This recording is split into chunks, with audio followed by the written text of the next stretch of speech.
It's baffled scholars for 2 millennia. It is a puzzle made of multi-dimensional elements, an enigma with roots that reach back to the dawning of time, perhaps before. Daniel explained part of it. Ezekiel and Isaiah had glimpses into it. John saw it all, but was ordered to seal it up until the time of the end. That time is now. Join Derek and Sharon Gilbert on a journey that spans the course of history. From Eden to Mount Hermon, from Hermon to Babel, from Babel to Rome, from Rome to the cross, and from there to us. Biblical prophecy is coming true before your eyes, and to understand it, you must discern the times both then and now. It's time to unravel the threads of this all-encompassing prophetic paradox. It's time to unravel Revelation. What did John know, and when did he know it? Welcome to Unraveling Revelation. I'm Derek Gilbert. I'm Sharon Gilbert, and we want to just welcome you to this study. We have been unraveling the setup to the book of Revelation since, this is our fourth one? Fifth one? Fifth one. Fifth one. My goodness, how quickly the time has gone by. And we're delighted with the fact that many of you have watched these again and again, because I'll tell you what, the number of views has startled us. It has, but it demonstrates that there's a real hunger out there to understand what is to come. And that makes sense because, well, don't mean to be flippant about it, but like that 1950s charlatan TV magician said, we're all interested in the future, the amazing Criswell. Yes, that's it. Because that's where we'll spend the rest of our lives. But more than that, it's a blessing is promised to those who read the book of Revelation. Or who hear it, because not everybody could read. Right. Chapter 1, verse 3, blessed is the one who reads aloud the word of this prophet, the words of this prophecy, and blessed are those who hear and who keep what is written in it, for the time is near. The time is near. And this was in the first century, yes. Probably the year 90 or so AD, when John wrote those words. Right. And we've been talking about the book of Genesis and trying to give an idea of where everything started, because you can't really understand what John was told about the end of days until you understand the beginning of days and why the Lord had to conquer evil, why he's coming back to put a final nail in that coffin, until you understand how it all started. And so we've taken a look at the Garden of Eden, we've taken a look at Noah, and the time of Lot, and now we're going to take a look at John and how he wrote these words in the book of Revelation. But I think in order to understand how John, how he understood these words that the Holy Spirit was giving him, what his context was. We sort of take for granted the context, our worldview. Yeah. There are things that we know. 2,000 years later, we're pretty sure we know what he meant by that. Right. But there are things that he would have been familiar with that we just have no clue about. No. That would have informed his worldview and the worldview of his readers. And while this book is relevant to us today, it was still helped him to understand why the Holy Spirit was inspiring him to use a certain Greek term or phrase. Right, exactly. Certain idioms and figures of speech. So again, as John was writing this toward the end of his life, sometime in the 90s AD, it would help us to understand a little of the history of what led up to John writing on the island of Patmos. Now, John himself died probably around the year 100. His tomb is near Ephesus in modern Turkey. It was Anatolia, Asia Minor at the time. Why was he on Patmos? According to later Christian writers, he was exiled there by the Roman Emperor Diocletian, probably because, or Domitian. He had a problem with people who were speaking prophetic words. Right, yeah. Regardless of what their prophetic words were about. Right. You're a witch. Exactly.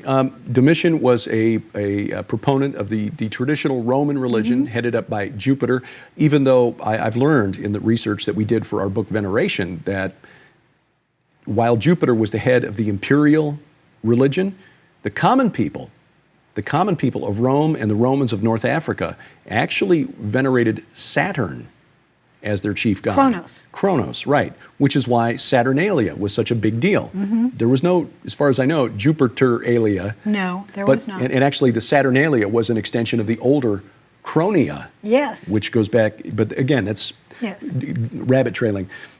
Still, What? Yeah. A bunny trail? But Domitian did exile not just Christian prophets like John, but pagan prophets as well. So this was not unique to John, and he was apparently allowed to end his life at Ephesus. So he did get back off the island of Patmos. Now, really briefly, just to understand what it was like for John in the first century, Domitian didn't just privately worship Jupiter. He kept another god's image in his bedroom. That's right. He had adopted Minerva as his personal god. So while Jupiter was the head of the pantheon, he had a shrine to Minerva in his bedroom. And I bring that up because I have been studying the spirit of Inanna, the spirit of our age, and Minerva. I think you could make a case was just another version of Inanna. Yeah. Now Venus also as the... Yes, well, there were a lot of goddesses who had aspects that were very similar to Inanna's. Right, and has some multiple aspects. In my current book, Bad Moon Rising, I show how the war god aspect, because Inanna was transgender and androgynous, she was considered the god of carnality and not love, carnality, No. And a goddess of carnality and god of war at the same time. Yes. But that aspect appears to have been split at some point, and around the time of Jehoshaphat, 9th century BC, the Moabite war god Chemosh was identified as Ashtart, which was the male war god aspect of Astarte, Inanna, Ishtar, Venus, Aphrodite. Somehow they split. Androgyny had been split off into two different... Right. It's almost like, different online profiles. Think of it that way. Yes. Different social media profiles. Just different avatars for the same being. Yes, exactly. That's a really good way of putting it. That's, I think, a better way of help understanding it. It's like you've got different avatars for this video game that these gods are playing with these poor humans. Yes.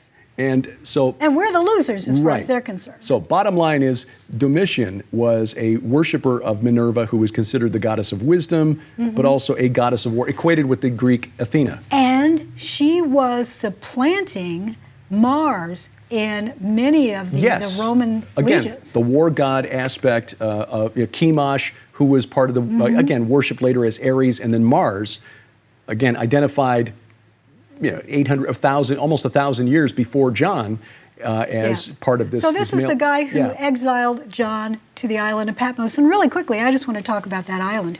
I did a little research on that this morning because I just wanted to, me.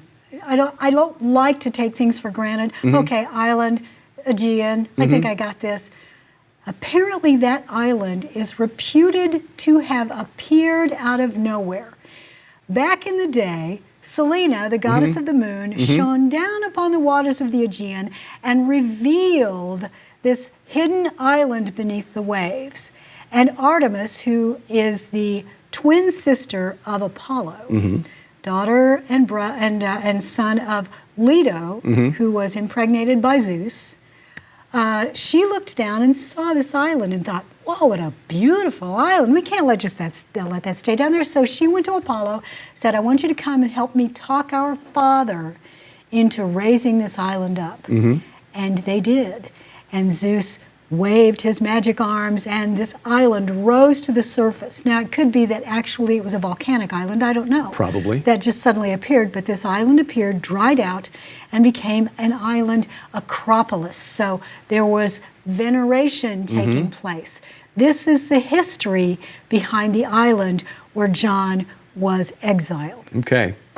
So the political history leading up to the time of Domitian was pretty tumultuous. I mean, we think things are crazy here in the United States now with Trump and the anti-Trumpers and the never-Trumpers. What, the Russians did it back then, too? Yeah, apparently the Russians were active back then, too.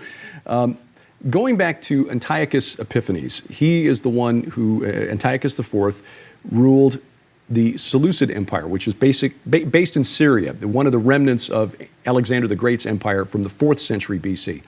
Antiochus ruled between 175 and 164 BC. He was the first Seleucid king to use divine epithets on the coins. Manifest God on a coin. He believed he was God in the flesh. But his actions were so offensive to the Jews that it prompted the revolt of the Maccabees. So the Maccabees, 1st, 2nd Maccabees, in the Apocrypha, kind of detail that period of Jewish history. 160 BC, 167 to 160 BC, the Maccabean revolt. Mattathias the Hasmonean was the one who kicked it off. There are some scholars who think that this was less a rebellion against Greek overlords and more a civil war between traditionalist Jews who wanted to bring back the temple worship as it was given to Moses, and the Hellenized Jews who were trying to get along, go along to get along with their Greek overlords. So, but Hanukkah, this is where Hanukkah comes from. Yes, when they that's right. rededicated the temple in 160 BC, they only had enough oil that was still consecrated for one day. But the process of consecrating new oil took 7 days. Well, the menorah stayed lit for 7 days. It was a miracle. Right. So the Hasmoneans basically ruled Judea for about the next 130 years, 165 down to 37 BC. It disintegrated because of a civil war between two brothers in the 40s BC. Hyrcanus II, Aristobulus II basically got themselves involved on opposite sides of a proxy war between Julius Caesar and Pompey the Great, Roman generals who were fighting for control of the Roman Empire. They were part of the triumvirate. Right. Crassus got himself killed in the north of Syria, the Battle of Carrhae, where he lost his army to the Parthians, who were excellent horse archers. The term, the parting shot, is actually Parthian shot. They were real good at shooting and then riding away before the Roman infantry could catch them. So they were destroyed. Absolutely. Crassus, dead in the desert. That left Pompey and Caesar. They fought for control. Julius Caesar won. Well, after the death of Julius, once again, there was another fight for control. And during that little interregnum, when Rome was focused on who was going to be the next emperor or the next leader, because Octavian was the first emperor, Caesar Augustus. The Jews were able to reestablish independence with the help of the Parthians, who ruled what is modern Iran. Oh, that's interesting. Yeah, the Parthians were engaged in there. In fact, for a short time, the Armenian Empire under Tigranes the Great extended his control so far south that for a while, Judea was a Armenia that just barely state. exists to this day. Armenia has had the bad fortune of being caught in between Rome and Persia for a long time. And as a buffer state, Tigranes took advantage of weakness on the both sides, the Parthians and the Romans, and established Armenia as a huge empire for a short time. Anyway, that was quickly crushed by this independent movement in Judea, crushed by Mark Antony and Octavian, until Mark Antony hooked up with Cleopatra, and that didn't work out. He was out. Octavian established Herod the Great as king over Judea in the year 37 BC. So Herod ruled. Who came from Edom. Yes, he was an Idumean, an Edomite. And he died in 4 BC. His kingdom was divided between 3 sons and a daughter. We know some of that first century history around the time of Jesus and Herod's decree, kill all the children in Bethlehem, etc. Right. In Rome, Octavian established or continued the what's called the Julio-Claudian dynasty. So Augustus ruled until 14 AD, then Tiberius until 37. Caligula ruled for 4 years until the year 41. Claudius, Claudius, took over from 41 to 54. Then Nero in the year 54. To 68. Now, bear in mind that a lot of the letters of the apostles were being written during the time of reigns of men like Caligula, Claudius, Nero. And, these were wicked, especially Caligula and Nero. Oh, yes. Evil, twisted men. So evil, yes. And yet we don't see in the letters of the apostles, we need to rise up and overthrow the Roman government. No. Just saying. No.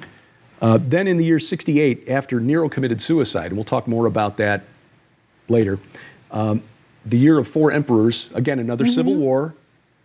And this was about the time that James was martyred. Actually, he was probably martyred a few years earlier during the reign of Nero. The Roman consul died, and James was thrown off the temple. James, the brother of Jesus? Yes. Because John also had a brother named James. Yes, this was James, the brother of Jesus. Then in the year 69, again, 4 emperors, Galba, Otho, Vitellius, and finally Vespasian. This was during the revolt of the Jews, the Great Jewish Revolt. And Vespasian received an oracle on Mount Carmel that the gods had decreed that he would have whatever he desired. And so how interesting. He took that as a sign that he should go to Rome as one of the 4 most powerful generals in Rome at the time and establish his claim to the throne. So he left, and that's why it was Titus and not Vespasian who destroyed Jerusalem and raised the temple and all of that. We can continue this here after the break because there's some interesting stuff when it comes to Nero and a myth about Nero that was prominent in the first century, and that I think has also contributed to the idea that perhaps Nero was the Antichrist. So more about what John knew. Yes, when Unraveling Revelation continues after this. When did the government alien programs originate and why? Who were the Collins elite, and were they exposing the dangers of such programs? What exactly did these black projects involve? Learn the astonishing answers to those questions and so much more. Skywatch TV is proud to announce the Higher Entities Ultra Collection. This special offer includes the new Fall Brothers feature film, Higher Entities, The Lost Tapes, which is a live-action documentary including up-close and personal discussions with former FBI agents, Department of Defense consultants, best-selling authors, and seasoned research professionals that deliver intimate testimonies of disclosure, which put you face-to-face on location and in the conversation, featuring Justin Fall, Dr. Thomas Horn, Ray Boucher, Derek Gilbert, Stan Deo, Darren Geisinger, Chad Riley, and Wes Fall. But that's not all. You'll also receive the top-secret 5-volume DVD collection, Project Stargate. This unprecedented series of never-before-released confidential interviews features 12 of the world's leading authorities on UFOs, so-called aliens, gods, and the coming day of contact. You'll be amazed as we go behind the scenes to ask experts what they really believe is coming. Watch as men with security clearances like the late Dr. Chuck Missler share for the first time what they know. Then take notes as Dr. Michael Heiser, the late Chris Putnam, Russ Dizdar, Joe Jordan, L.A. Marzulli, Daryl Sims, Gary Stearman, Joyce Aarons, and others as they weigh in on what will soon cause the world to stand still in awe. Project Stargate holds a retail value all by itself of $150, included now for a limited time in the Higher Entities Ultra Collection. Sold separately, this Ultra Collection holds a retail value of $175. Yours now for your donation of only $35 plus shipping and handling. So take advantage of this incredible offer now and receive all 5 Project Stargate DVDs along with the new Higher Entities documentary for your donation of only $35 plus shipping and handling. Now at the Skywatch TV store. Order the Higher Entities Ultra Collection online or call 1-844-750-4985. Welcome back to Unraveling Revelation from Skywatch TV. I'm Derek Gilbert. I'm Sharon Gilbert, and we are talking about things that John the Revelator knew, what he'd grown up with. You were talking about the history leading up to his birth. Yeah, it's fascinating because, again, the political history in the Roman Empire was really tumultuous. And bearing in mind that Rome had pretty much controlled Syria and the Levant, the area that includes Judea, for the better part of 150 years by the time of the book of Revelation. That's a long time. It is, but it was within the living memory of many at the time of Jesus' birth. The crushing defeat that the Romans had to the Parthians. The Parthians had for a short time backed an independence movement in Judea just before Herod the Great came to power. And yet, we don't consider any of this when we look at what John might have known and how it might have affected his the movement of people inside the Roman Empire and what they believed about the end times. Really briefly, I just want to let our viewers know that it is thought by many that John may have been part of a priestly class. Yes. That his father Zebedee may have been, again, associated in some way with the priestly class or actually a member of. Therefore, John would have been educated and he would have known all of this history. Yes. There are some hints in the Bible, like the reference to John, who was known to the high priest. Not everybody was known to the high priest. No, exactly not. Yeah, no. especially coming from Galilee. It's like saying, one of Trump's buddies. Exactly. Yeah. A friend of Bill. Maybe not. Yeah. So Vespasian, who had gone to Judea to put down the Jewish revolt, went back to Rome in the year 69, and that delayed the siege of Jerusalem for a while. So that began in 70, Jerusalem fell, and then several years later Masada fell as the legions finally got the last holdouts in the south of Judea. Titus succeeded his father in the year 79. He died in the year 81. Vesuvius, by the way, blew up and covered Pompeii in 79. That's near the really Titus. interesting. So John would have been alive when Vesuvius went off. Exactly. And clearly that was an event that was huge enough that everyone around the Mediterranean would have been aware of it. Oh my goodness, considering the things he writes in the book of Revelation, he also, as with we see previously in Daniel and also in other prophetic chapters, and Jesus himself talks about how earthquakes and various earth events would lead up to the last days. That had to have been huge. Absolutely, absolutely.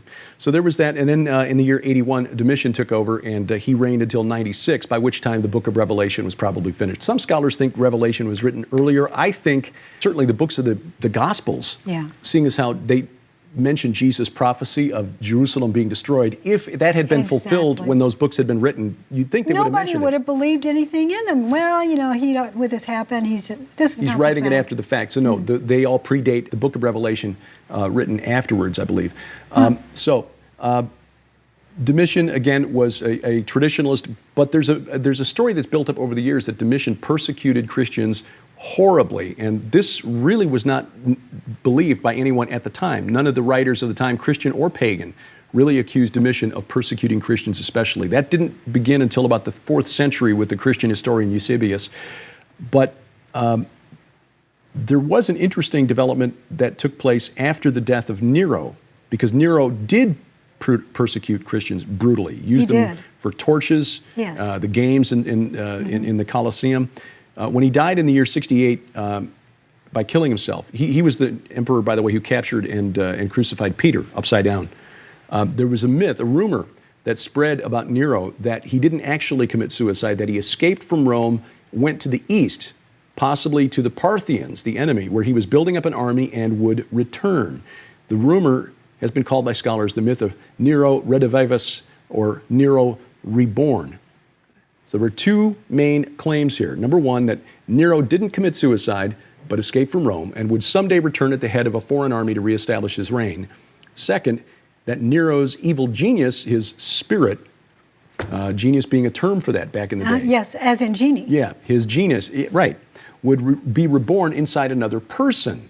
A second evil emperor who would reign with terror and cruelty, and some may have thought that Domitian was the reborn Nero. This is according to Eusebius, but again, bear in mind, he was writing 300 years later. Exactly. So this may have contributed to the myth that, or the belief that Nero was the Antichrist. When you do the gematria on Nero's name in the Hebrew, it spells out, it adds up to 666. But you know what? There are a lot of names throughout history that you can somehow make work out to 660 and 6. Right. Irenaeus, and this is something I pointed out in a number of, in fact, this is in our book. Irenaeus, who was a student of Polycarp, who learned directly from John. Polycarp was the bishop of Smyrna in Asia Minor. Irenaeus was a student of Polycarp.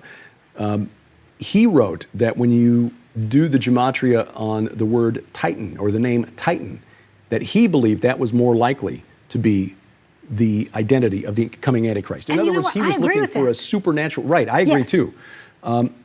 Because we see the Antichrist emerging as a beast from the sea, which represents the abyss. That's where the Watchers, or the Titans, exactly, and getting back to Genesis, we see in Genesis 1:2 that the Spirit hovers over the Absu, over the abyss, the Tehom.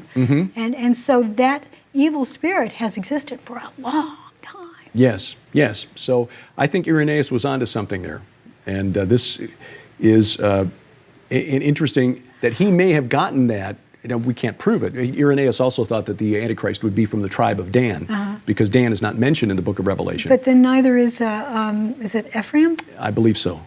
We'll get to that when we study the tribes in Revelation. We've got a long way to go. But I want to go back to what you were talking about earlier. You were talking about this Nero idea. Yes. Because I know that there are a lot of people who believe that Nero was the emperor at the time that John wrote this. Which would put the writing of the book prior to 68, right? Yeah, which makes no sense. No, again, I opt for the later date, and that's pretty much the consensus view. Yeah. But many preterists, those who believe that all or most end times prophecy was fulfilled in the first century. There are preterists and partial preterists. Partial preterists, right. And they will identify Nero as the Antichrist. Yes. Again, I think there's so many apocalyptic things that say, you know, there's never been anything like this before, nor will there be anything like this afterward. Right. And immediately following those days will be the return of Jesus. Right. I think that argues for a futurist interpretation. Now, really quickly, I just want to let our viewers know that Derek and I, our biggest purpose in all of this is to encourage you to dig into the scriptures for yourself and to encourage your family to do that. That's one reason in Gilbert House Fellowship we say over and over again, these tools are available to you. If we can do it, you can do it. So we can tell you right here, this is what we believe. But if you draw a different conclusion, that doesn't mean that That's right. we're right, you're wrong, or you're right, we're wrong. The fact is that when we get to heaven and the Lord says, by the way, everybody who got everything right, raise your hand. Oh, wait, mine is the only one up, says Jesus. Yeah, exactly. We have not solved this yet. For 2,000 years of study by learned scholars of the scriptures, we are not going to solve it today. But it doesn't mean we're not supposed to dig into it. There is a blessing here, and part of the blessing is learning more about Him. Absolutely, absolutely. And knowing that the promise of our future, that's what's important. We know He's coming back. We know that He has prepared homes for us inside His Father's mansion, or many mansions inside His Father's house. And lots of dachshunds for everyone. Well, yeah, absolutely. Yeah. So that, in a nutshell, and I know this is kind of a whirlwind tour through the history of the first century, but again, it's hard for us to understand, but there was a widespread belief in the first century that Nero was coming back. Nero died as a very young man. And so by the time John wrote the book of Revelation, Nero would have been about my age or maybe a little younger, in his 50s. So he still could have returned had he still been alive. And there were a lot of people who thought that was the case. I think it's so interesting, though, that Iran, the Parthians, had something to do with that. Considering the climate between Iran and Israel today. Yeah, that's been ongoing for a long... If the Messiah arose from Iran... again, and somebody who was of Roman stock. Yes, exactly. The prince of the people who are to come. And by that I mean the false Messiah, because the Antichrist will present himself as the Messiah, and many will believe him. Amen to that. Well, we've got a long way to go before we get to even speculating on the identity of the Antichrist, because there are so many layers to this.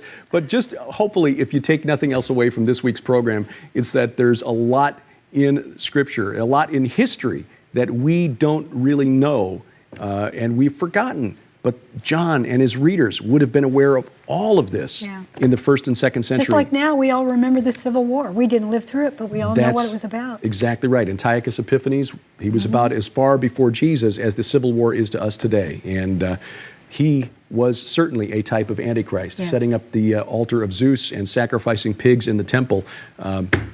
Abomination that causes desolation. Well, thank you for watching. With Sharon Gilbert, I'm Derek Gilbert, and this is Unraveling Revelation from Skywatch TV.